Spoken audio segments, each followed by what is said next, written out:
As lifelong proponents of Star Wars, we enjoy highlighting and studying the good stories in that universe.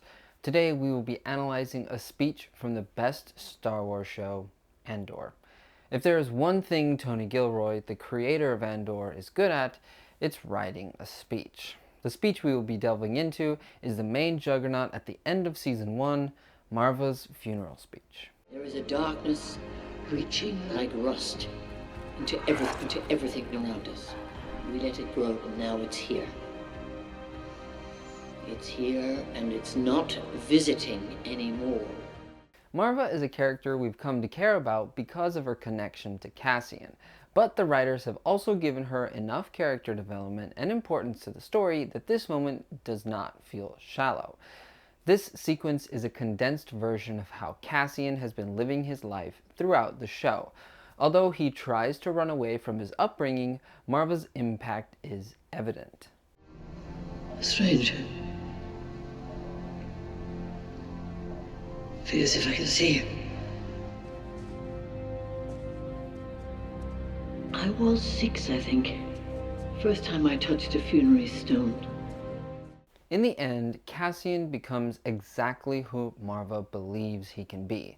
Her belief in Cassian and in fighting oppression has informed his journey just as it reverberates around his actions now. Marva's funeral is also a point of connection to the overarching story of Andor. Most of the characters that we have been following are here. The funeral is a trap set by Dedra, which brings Cyril back to Ferrix. Luthen, Val, and Cinta are all here to tie up the loose end that is Cassian, who is here to get his friends out and, unknowingly, to join the rebellion. I'm honored to stand before you. I'm honored to be a daughter of Ferrix, and honored to be worthy of the stone.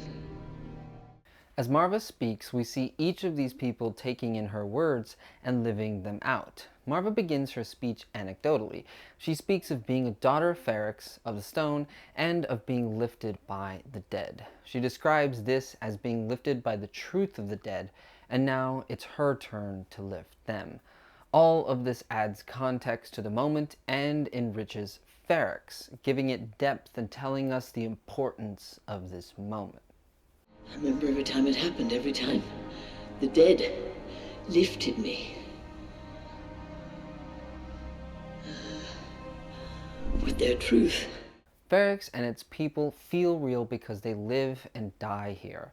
We have seen them work with each other and care for each other. They are a fleshed out community, and now we see how they honor their dead. When Marva speaks of Ferrix, she speaks of the galaxy as a whole.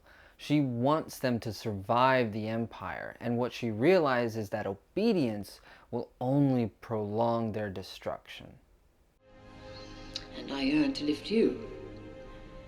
Not because I want to shine or even be remembered. It's because I want you to go on. I want Ferrix to continue. Eventually, this evil will consume them all, unless they fight it and defeat it. Marva says they've let the Empire creep in because at least they had each other. Marva describes the Empire as rust reaching into everything around them, easily ignored but left alone, and it will do irreversible damage. The Empire has slowly tightened its fist around our characters until all it takes is a push to send them into rebellion.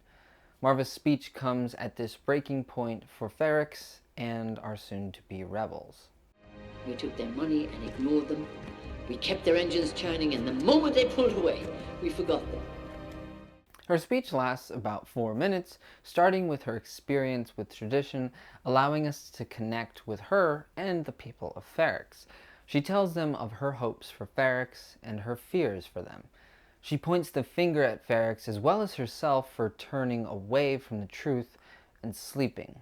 The speech builds to a crescendo, at first only referring to the Empire as they and them, but as she goes on, she uses words like wound and rust. But we were sleeping. I've been sleeping.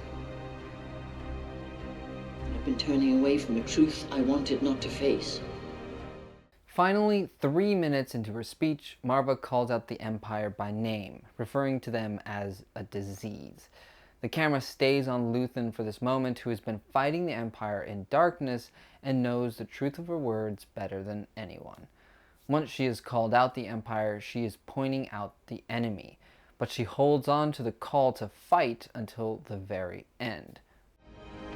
The Empire is a disease that thrives in darkness. It is never more alive than when we sleep.